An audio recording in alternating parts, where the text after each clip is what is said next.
Hello everyone. आज हम पढ़ेंगे कहानी दुख का अधिकार। इसके लेखक हैं यशपाल।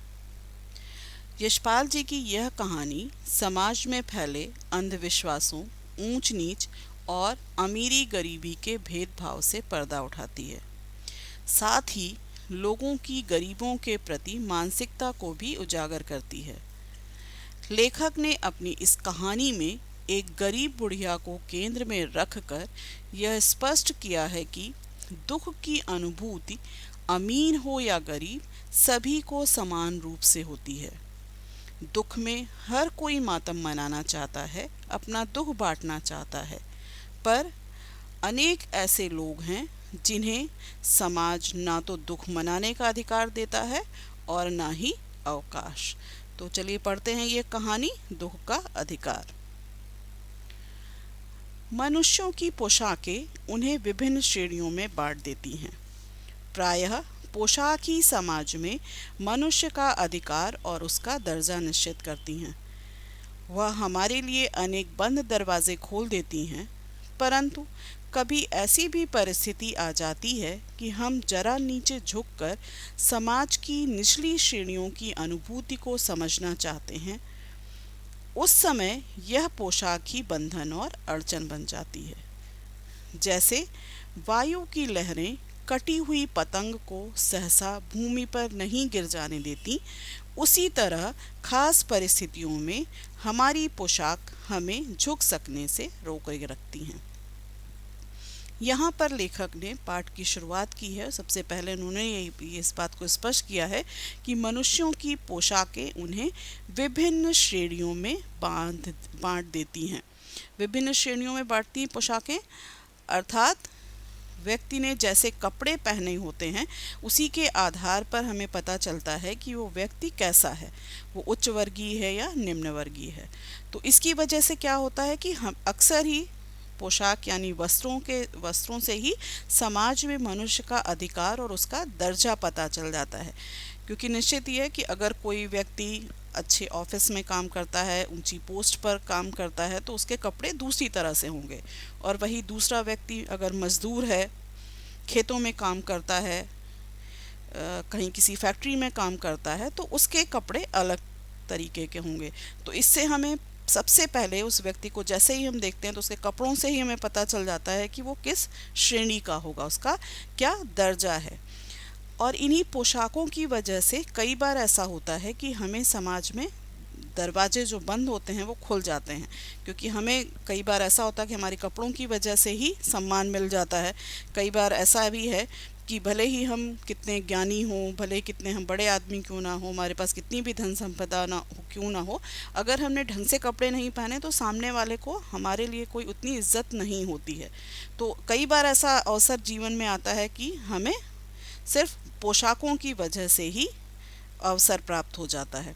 और कई बार ऐसा भी होता है जीवन में कि अगर हम चाहते हैं कि जो समाज के निम्न वर्गीय लोग हैं उनकी अनुभूतियों को समझना चाहते हैं, तो उस समय भी हमारी ये पोशाक ही आड़े आती है। क्यों आड़े आती है? क्योंकि कोई भी व्यक्ति जो निम्न वर्गीय है या नीचे की श्रेणी का है, तो वो उच्च वर्गीय या उच्च श्रेणी के लोगों को अपना नहीं समझता।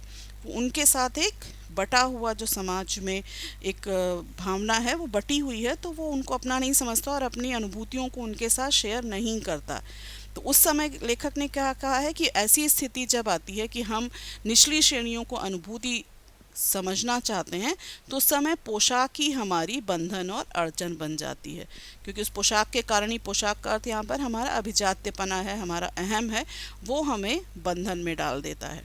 ठीक वैसे ही जैसे वायु की लहरें कटी हुई पतंग को सहसा भूमि पर नहीं गिर जाने देती, उसी तरह खास परिस्थितियों में हमारी पोशाक हमें झुक सकने से रोके रहती है।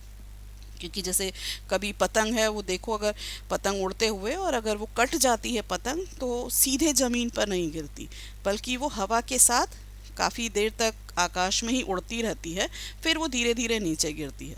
तो उसी तरह जीवन में भी कई सारे पल ऐसे होते हैं, कई सारी खास परिस्थितियां होती हैं जहां पर हम चाहते भी हैं कि हम अपने से निम्न वर्ग के लोगों को या छोटे लोगों की अनुभूति को समझना चाहते हैं, उनके साथ मेल मिलाप करना चाहते हैं, पर उसी समय हमारी ये जो बंधन है हमें झुकने से रोकती है।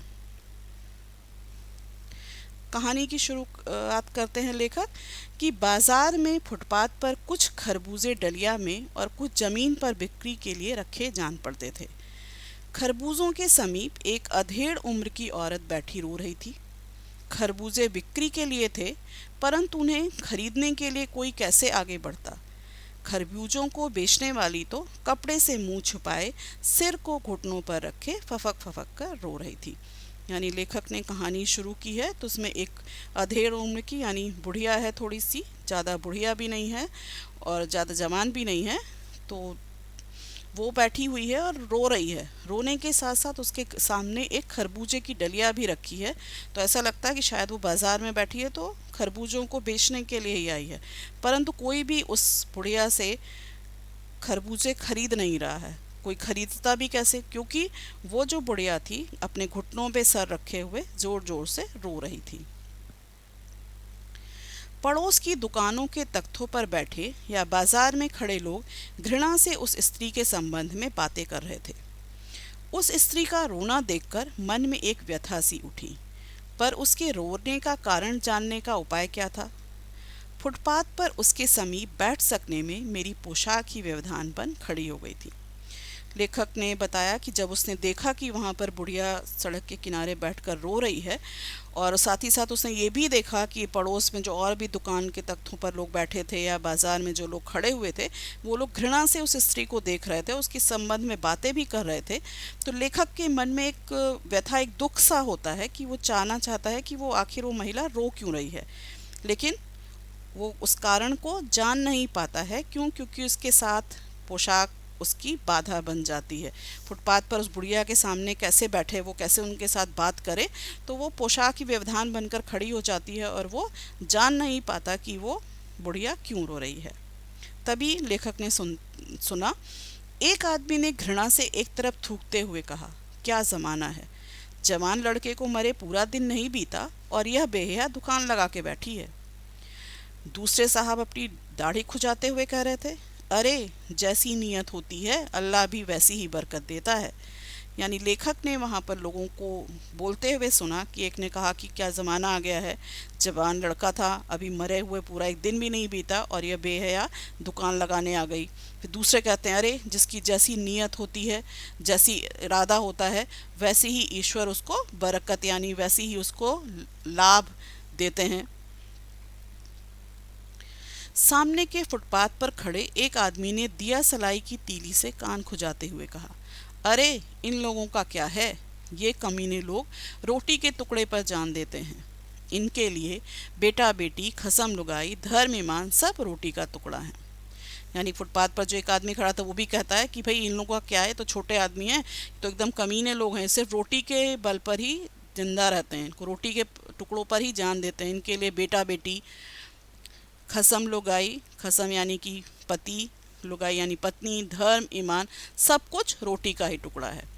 तो तभी परचून की दुकान पर बैठे लाला जी ने कहा, अरे भाई उनके लिए मरे जिए का कोई मतलब ना हो, पर दूसरे के धर्म ईमान का तो ख्याल करना चाहिए। जवान बेटे के मरने पर 13 दिन का सूतक होता है और वह यहाँ सड़क पर बाजार में आकर खरबूजे बेचने बैठ गई है। 1000 आदमी आते जाते हैं, कोई क्या जानता है कि इसके घर में सूतक है। कोई इसके खरबूजे खा ले तो उसका ईमान धर्म कैसे रहेगा, क्या अंधेर है।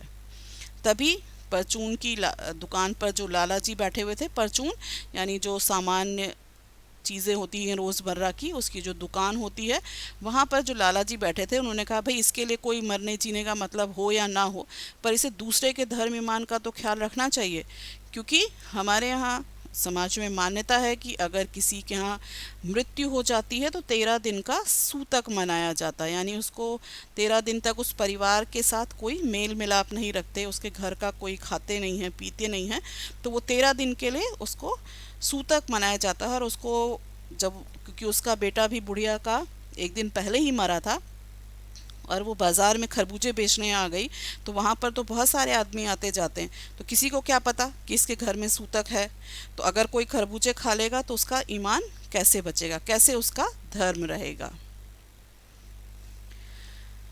पास पड़ोस की दुकानों से पूछने पर पता लगा उसका 23 बरस का जवान लड़का था। घर में उसकी बहू और पोता पोती हैं। लड़का शहर के पास 1.5 बीघा जमीन में कचियारी करके परिवार का निर्वाह करता था। खरबूजों की डलिया बाजार में पहुंचाकर कभी लड़का स्वयं सौदे के पास बैठ जाता, कभी माँ बैठ जाती। पर लेखक चूंकि बुढ़िया के दुख से दुखी था, तो वो जानना चाहता है कि आखिर ऐसा क्यों है कि वो बैठकर रो रही है। तो उसने आसपास की दुकानों से पूछना शुरू किया, तो उसे पता ये चला कि इस बुढ़िया का एक 23 बरस का जवान लड़का था और घर में उसके बेटा की बहू पोते पोतियां भी थीं। और लड़का जो था शहर के पास में 1.5 बीघा ज़मीन थी, उसमें कचियारी करके, कचियारी होता है जो खरबूजे तरबूज ये सब उगाकर बेचते हैं, उन्हें कचियारी करना कहते हैं।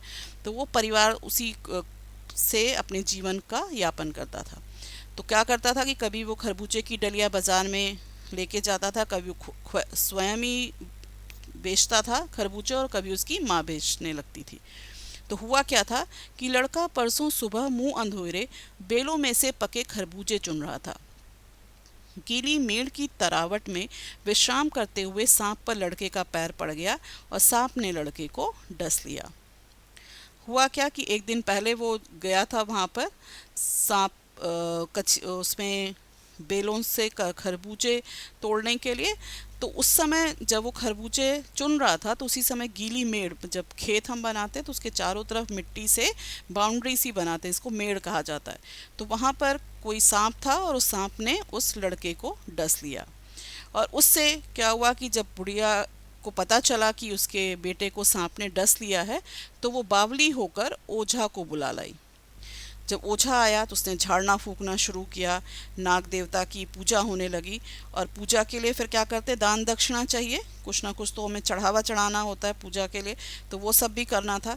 तो इसकी वजह से घर में जो कुछ भी आटा और अनाज था दान दक्षिणा में उठ गया। यानी जब वो ओझा को बुला के लाए, उसने पूजा पाठ की, दान दक्षिणा कराया, तो घर में जो कुछ भी अनाज था वो भी सब कुछ दान में चला गया। माँ बहू और बच्चे भगवाना से लिपट लिपट कर रोए, पर भगवाना जो एक दफे चुप हुआ तो फिर ना बोला। सर्प के विष से उसका सब बदन काला पड़ गया था। यानी वो झाड़ फूक तो हुई, पर भगवाना को बचाया नहीं जा सका, उसका बदन जो था सर्प के विष से काला पड़ गया और वो उसकी मृत्यु हो जाती है। फिर आगे लेखक ने कहा है, जिंदा आदमी नंगा भी रह सकता है, परंतु मुर्दे को नंगा कैसे विदा किया जाए। उसके लिए तो बजाज की दुकान से नया कपड़ा लाना ही होगा, चाहे उसके लिए माँ के हाथों के छन्नी ककना ही क्यों ना बिक जाए। यहाँ इस पंक्तियों में लेखक ने समाज के ऊपर व्यंग भी किया है और समाज में इस बात को दर्शाया है कि किस तरह से जो समाज के लोग हैं वो भावनाओं को नहीं समझते, वो सिर्फ जो उनकी रूढ़िवादी परंपरा है उस पर ही ध्यान देते हैं। तो यहाँ पर व्यंग करते हुए लेखक ने कहा है कि जिंदा आदमी नंगा भी रह सकता है, परंतु मुर्दे को नंगा कैसे विदा किया जाए। यानी अगर व्यक्ति जिंदा है, वो कपड़े नहीं पहन रहा है, ऐसे ही घूम रहा है, उसको खाने पीने को नहीं मिल रहा, उसकी समाज चिंता नहीं करता। परंतु अगर एक व्यक्ति की मृत्यु हो गई है तो उसको हम बिना कफन के, यानी बिना नए कपड़े के उसको हम विदा नहीं कर सकते, यानी उसको हम जला नहीं सकते, या उसको हम कहीं जैसे ज़मीन में गाड़ा जाता है तो वो भी नहीं कर सकते। तो उसके लिए यहाँ पर भी वही स्थिति आ गई, क्योंकि बुढ़िया के घर में तो जो कुछ भी था वो सब दान दक्षिणा में ही चला गया था, उसके पास तो कुछ बचा नहीं था।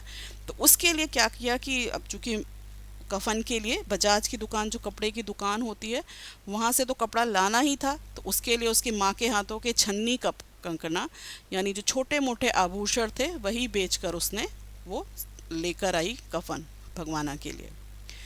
भगवाना पर लोग चला गया। घर में जो कुछ चूनी भूसी थी सो उसे विदा करने में चली गई। बाप नहीं रहा तो क्या, लड़के सुबह उठते ही भूख से बिलबिलाने लगे। दादी ने उन्हें खाने के लिए खरबूजे दे दिए, लेकिन बहू को क्या देती। बहू का बदन बुखार से तवे की तरह तप रहा था। अब बेटे के बिना बुढ़िया को दुवन्नी चवन्नी भी कौन उधार देता। भगवान ना तो परलोक चला गया, यानी उसकी मृत्यु हो गई, और घर में जो कुछ भी चूनी भूसी, यानी जो कुछ भी थोड़ा मोड़ा अनाज था, वो सब क्या हुआ, उसके विदा करने में ही चला गया, संस्कार करने में ही चला गया। लेकिन घर की स्थिति तो बेहाल ही थी, क्योंकि बाप नहीं था तो उससे क्या फ़र्क पड़ना, छोटे छोटे बच्चे थे तो उनको भूख तो लगेगी ही। तो सुबह उठते ही भूख से रोने लगे, तो दादी ने उन्हें खरबूजे दे दिए। अब लेकिन बहू के लिए क्या करती, क्यों, क्योंकि बहू को तो बहुत तेज़ बुखार था। अब बुखार है तो उसको दवा चाहिए, तो दवा के लिए उसके पास अब बिल्कुल पैसे ही नहीं थे। और अब बेटे के बिना बुढ़िया को दुअन्नी चवन्नी भी उधार कौन देता, क्योंकि समाज में यही है, नियम है कि अगर हम किसी को उधार भी दे रहे हैं तो हम उधार सिर्फ इस आशा से देते हैं कि हमें वो वापस मिलेगा। हम किसी व्यक्ति को ऐसे उधार नहीं दे देते जिससे हमें आशा हो कि हाँ वो हमें पैसे वापस नहीं करेगा।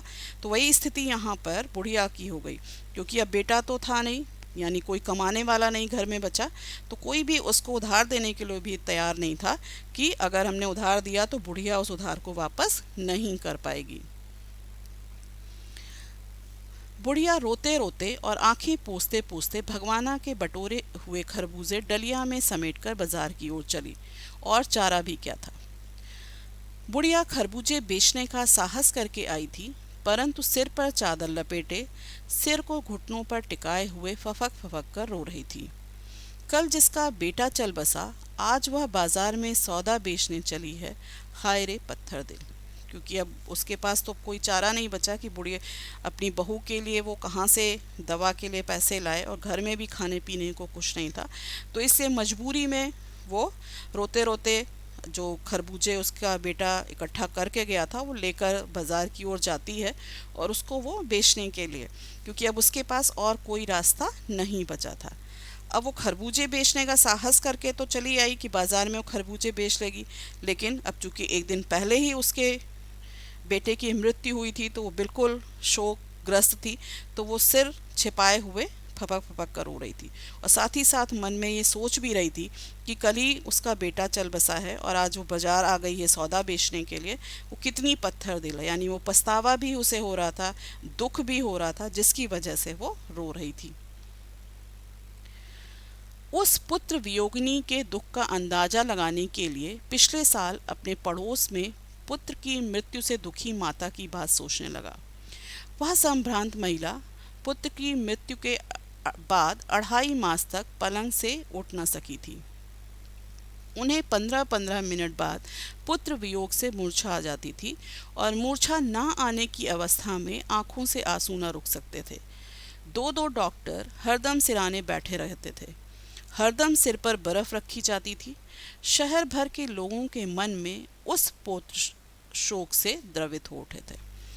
जब लेखक को ये बात पता चली बुढ़िया के बारे में कि उसके पुत्र की मृत्यु हो चुकी है और उसकी वजह से वो वहाँ बाज़ार में बैठी है और रो रही है, तो उसी समय वो उसके जो माता का जो दुख था उसको अंदाज़ा लगाने के लिए उसने एक दूसरी माता के बारे में सोचना किया जो उसके पड़ोस में रहती थी, और पिछले साल उसके भी बेटे की मृत्यु हो गई थी और वो भी बहुत दुखी थी। तो पर वो संभ्रांत महिला थी, यानी एक अमीर महिला थी, और वो अमीर महिला अपने बेटे की मृत्यु के बाद 2.5 महीने तक पलंग से नहीं उठी थी। उसके हर 15 मिनट बाद बेहोश हो जाती थी, मूर्छा आ जाती थी, यानी बेहोश हो जाती थी।